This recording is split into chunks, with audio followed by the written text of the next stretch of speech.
1962 మూడవ సార్వత్రిక ఎన్నికలు అన్ని రాష్ట్రాలకి దేశానికి కలిపి జరిగినాయి. 1967 నాలుగవ సార్వత్రిక ఎన్నికలు అన్ని రాష్ట్రాలకి దేశానికి కలిపి ఎన్నికలు జరిగినాయి. అన్న ఇంత లిటరసీ లేనప్పుడు, ఇన్ని టీవీలు లేనప్పుడు, ఇన్ని చర్చలు లేనప్పుడు, కాశ్మీర్ నుంచి కన్యాకుమారి దాకా ప్రజలు 4 సార్లు ఒకటే రకంగా ఎన్నికలలో పాల్గొని ఓట్లేయగలిగినప్పుడు, 2025 రాకెట్ యుగం నడుస్తున్నప్పుడు ఎమ్మెల్యే ఎన్నికలకు వచ్చిన ఇబ్బంది ఏముందన్న? వన్ నేషన్ వన్ ఎలక్షన్ అంటూ వచ్చేటువంటి ఇబ్బంది ఏముంది?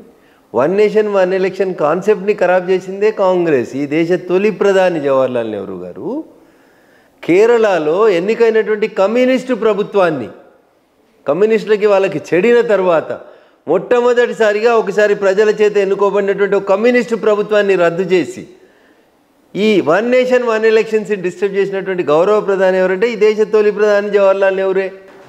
ఇప్పుడు వన్ నేషన్ వన్ ఎలక్షన్ వస్తే మీకు వచ్చే ఇబ్బంది ఏంది? గతంలో మీరే చేసినప్పుడు ఇప్పుడు ఒప్పుకోకపోవడానికి గల కారణాలు ఏంటి?